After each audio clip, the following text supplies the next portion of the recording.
এই বানতীরে দীর্ঘদিনের আপনাদের প্রত্যাশা এবং দাবি এই যে প্লেকার্ড পর্যন্ত আপনারা বানিয়েছেন, হয়তোবা যখনই যেই নেতৃবৃন্দ আসে তাদের সামনে সবসময় এই দাবিটা আপনারা উত্থাপন করেন যে যমুনার পূর্ব পাশে স্থায়ী বাঁধ চাই।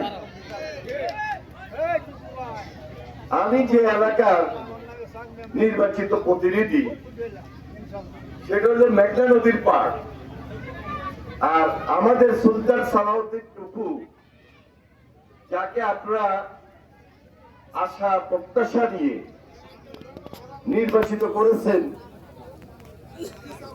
তিনি হলেন যমুনার এই পাড়ের মানুষ। মেঘনা, পদ্মা, যমুনা আমাদের হলো সবচেয়ে বড় নদী। আমরা যারা এই নদীর পাড়ের মানুষ, প্রকৃতির সঙ্গে যুদ্ধ করে আমাদেরকে এখানে টিকে থাকতে হয় এবং বসবাস করতে হয়। আমরা এই এলাকার মানুষগুলা ছোটবেলা থেকে এই যুদ্ধ করতে করতে করতে আজকে রাজপথেও যুদ্ধ করেছি, নদীর পাশে থেকেও প্রকৃতির সঙ্গে যুদ্ধ করেছি, করে আমরা আমাদের জীবিকা আমরা এইভাবে মেনটেন করে চলছি। আমাদের বুঝতে বাকি যায় যে এখানে কোন পরিস্থিতি কোন সময় কিভাবে মোকাবেলা করতে হয়। যিনি রাজনৈতিকভাবে সচেতন, যিনি নদীর পাড়ের মানুষ, তিনি সবচেয়ে বেশি বুঝেন এবং জানেন।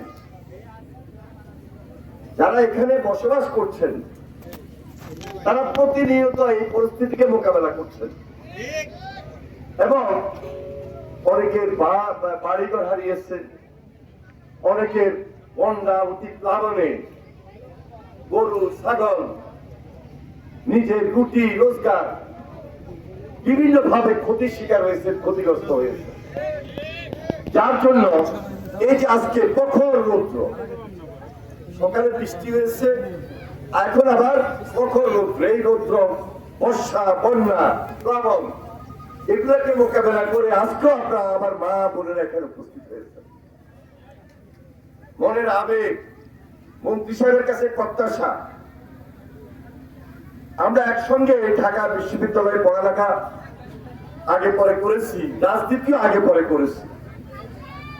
আমিও একটা মন্ত্রণালয়ের দায়িত্বে, আমাদের ছোট ভাই আপনাদের নির্বাচিত প্রতিনিধি সুলতান সালাউদ্দিন টুকু আপনাদের নির্বাচিত প্রতিনিধি হওয়ার কারণে আজকে তিনি আরেকটা মন্ত্রণালয়ের দায়িত্ব পেয়েছেন এবং সেই সুবাদে সম্পর্কের কারণে, একই রাজনীতি করার কারণে আমাকে যখন আবদার করেছেন, আমি সঙ্গে সঙ্গে আপনাদের মাঝে উপস্থিত হওয়ার চেষ্টা করেছি এবং সরেজমিনে নদীর পার ঘুরেছি এবং দেখেছি। এখানে ডিসি সাহেব বক্তব্য রেখেছেন, আমাদের চিফ ইঞ্জিনিয়ার পানি উন্নয়ন বোর্ড তিনি বক্তব্য রেখেছেন, এসপি সাহেব আছেন, আমাদের দলের সভাপতি শাহিন। আমি যখন ছাত্র রাজনীতি করি তখন সেও আমার সঙ্গে এই এলাকায় থেকে ছাত্র রাজনীতি করেছিল, আজকে সে বিএনপির নেতা। এখানে বিএনপির অনেক নেতৃবৃন্দ আছেন স্থানীয়। আমাদের শানু, উনি হলেন মারানা বাসারি সাহেবের নাতি নাকি, তাহলে সেই পরিবারের সদস্য আমাদের রাজনীতির সঙ্গে আছে। কিছুদিন আগে আমাদের মাননীয় প্রধানমন্ত্রী জনাব তারেক রহমান সাহেব বাসারির এই যে মাজারে এসেছিলেন, আসেন নাই? আমরা নির্বাচিত হয়েছি মাত্র 3 মাস। এর মধ্যে মাননীয় প্রধানমন্ত্রীর প্রথম দিন থেকে শুরু করে এখন পর্যন্ত প্রতিনিয়ত দিনে অন্তত 15, 16, 17, 18 ঘন্টা পর্যন্ত তিনি কাজ করছেন এবং সবকিছু দৃশ্যমান। ইলেকট্রনিক্স মিডিয়া বলেন, সোশ্যাল মিডিয়া বলেন, প্রিন্ট মিডিয়ায় বলেন, সরাসরি আপনার টাকা অনেক সময় দেখছেন যে কখন কোথায় কিভাবে তিনি জনগণের সঙ্গে সম্পৃক্ত থেকে এই কাজগুলা সম্পন্ন করছেন। আমরা নির্বাচনের আগে প্রতিশ্রুতি দিয়েছি, আমরা আপনাদের সামনে মিটিং করেছি এবং গ্রামে গ্রামে গিয়ে গণসংযোগ করেছি। আমাদের মাননীয় প্রধানমন্ত্রী ইশতেহার ঘোষণা করেছেন এবং এই ইশতেহার টু দ্য পয়েন্ট প্রত্যেকটা কথা কাজের মাধ্যমে যেন আপনাদের জন্য কমিটমেন্ট অনুযায়ী প্রতিশ্রুতি অনুযায়ী নিয়ে আসতে পারি, সেই জন্য এই সকাল বিকাল দুপুর দিনের পর দিন আমরা কাজ করে যাচ্ছি। আমরা কিন্তু বসে নাই। এবং প্রধানমন্ত্রী সকালে 9টা অফিসে যাচ্ছেন, তাহলে অন্য কোনো কর্মকর্তা অফিসার এবং আমরা সহ কেউ কিন্তু আমরা 9টার পরে যাওয়ার কোনো সুযোগ নাই। এবং তিনি যথেষ্ট সম্মান এবং শ্রদ্ধা দিয়ে দেশের নিয়ম যে আইন, সে আইনকে ফলো আপ করছেন, আইনের প্রতি শ্রদ্ধা রাখছেন। যেখানে সিগন্যাল লাইট যখন যেখানে থামতে হয় সেখানে থামছেন। এর বাড়তি কোনো সুবিধাও তিনি মিনিস্টার প্রধানমন্ত্রী হিসাবে নিচ্ছেন। আমরা প্রত্যেকটা জায়গার মধ্যে আমাদের যে নির্বাচনী প্রতিশ্রুতি সেই অনুযায়ী কাজ শুরু করে দিয়েছে 3 মাসের মাথায়। আজকে এখানে উপস্থিত হওয়ার, সরজমিনে দেখা একমাত্র কারণ হলো এই যে নদী ভাঙন, এটাকে প্রতিরোধ করতে হবে। কারণ আপনার ক্ষতিগ্রস্ত, আপনার নদীর পাড়ের মানুষ, আগেই বলেছি, প্রকৃতির সঙ্গে যুদ্ধ করছেন। এখানে আমরা প্রায় 3.91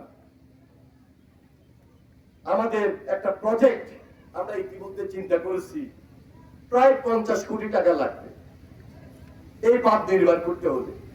এটা কিন্তু স্থায়ী বাঁধ হবে। এরপরে আরো বড় বাঁধ এবং যেখানে প্রোটেকশন থাকবে, যেখানে ব্লক দ্বারা সেই প্রোটেকশন তৈরি হবে ভবিষ্যতের কর্মসূচি অনুযায়ী। সেটার জন্য একটা নতুন পরিকল্পনা ইতিমধ্যে আমরা চিন্তা করছি। সেটা সিরাজগঞ্জ, টাঙ্গাইল এবং মানিকগঞ্জের শেষ মাথা পর্যন্ত ঢাকা। এটা হলো 15-16 কিলোমিটার। তাহলে প্রাথমিক অবস্থায় প্রথম আমরা যে পদক্ষেপ নিয়েছি 40 কিলোমিটার, এই অঞ্চলের জন্য 15 কিলোমিটার। এরপরে একদম মানিকগঞ্জ পর্যন্ত, সেই আলিশা পর্যন্ত যা করবে সেটা হলো 40 কিলোমিটার উভয় দিকে, সিরাজগঞ্জ থেকে শুরু। তাহলে এখন আমাদের প্রথম পরিকল্পনা হলো আমরা এই অঞ্চলে একটা স্থায়ী বাঁধ নির্মাণ করব, যেটা হলো চরপল্লী থেকে আমাদের এই যে অমরপুর নামক স্থান পর্যন্ত বন্যা নিয়ন্ত্রণ বাঁধ। এই কাজ ইমিডিয়েট আমরা শুরু করার জন্য ব্যবস্থা নিব, অথবা এই অর্থ বছর হবে না, আগামী অর্থ বছরে নেওয়ার জন্য যত রকমের পরিকল্পনা আছে আমরা সকল পরিকল্পনা নিয়ে আপনাদের এখানে এই স্থায়ী বাঁধ নির্মাণ করবেন। আমরা জানি যে এই বর্ষা যখন শুরু হবে ব্যাপকভাবে, প্লাবন যখন শুরু হবে ব্যাপকভাবে, প্রচুর পরিমাণে বাড়িঘর ভাঙবে। সেজন্য আমাদের ইমার্জেন্সি একটা ওয়ার্ক আমরা ইমিডিয়েট করা শুরু করব, যেটা আজকের পর থেকে গিয়ে ঈদের পরে আমাদের ঘোষণা অনুযায়ী কাজ শুরু হয়ে যাবে। আমার মনে হয় শুক্রবার প্রখর রৌদ্র, নামাজেও যাবেন। আমার মা বোনেরা এখানে অনেকে উপস্থিত রয়েছেন, মুরব্বীরা উপস্থিত রয়েছেন, আমাদের এই এলাকার অনেক সাধারণ মানুষ আপনারা এখানে উপস্থিত হয়েছেন। দীর্ঘদিনের প্রত্যাশা অনুযায়ী আপনাদের এই কাজগুলা আপনাদের কাছে যেন আমরা পৌঁছে দিতে পারি, সেজন্য আজকে আপনাদের প্রতি আমাদের সেই কথাগুলো পরিষ্কার করে গেলাম। ইনশাল্লাহ আপনারা সবাই ভালো থাকবেন, দোয়া করবেন। ইনশাল্লাহ আমি যেহেতু এসেছি, আপনাদের এই বাঁধ দৃশ্যমান হবে এবং দৃশ্যমান হওয়ার পর আমরা ভবিষ্যতে আবার আসবো, আবার দেখা করব। আপনাদের সবাইকে সংগ্রামী সালাম এবং অভিনন্দন জানিয়ে আমি আমার বক্তব্য শেষ করছি। খোদা হাফেজ। বাংলাদেশ জিন্দাবাদ। আসসালামু আলাইকুম ওয়া রাহমাতুল্লাহি ওয়া বারাকাতুহু।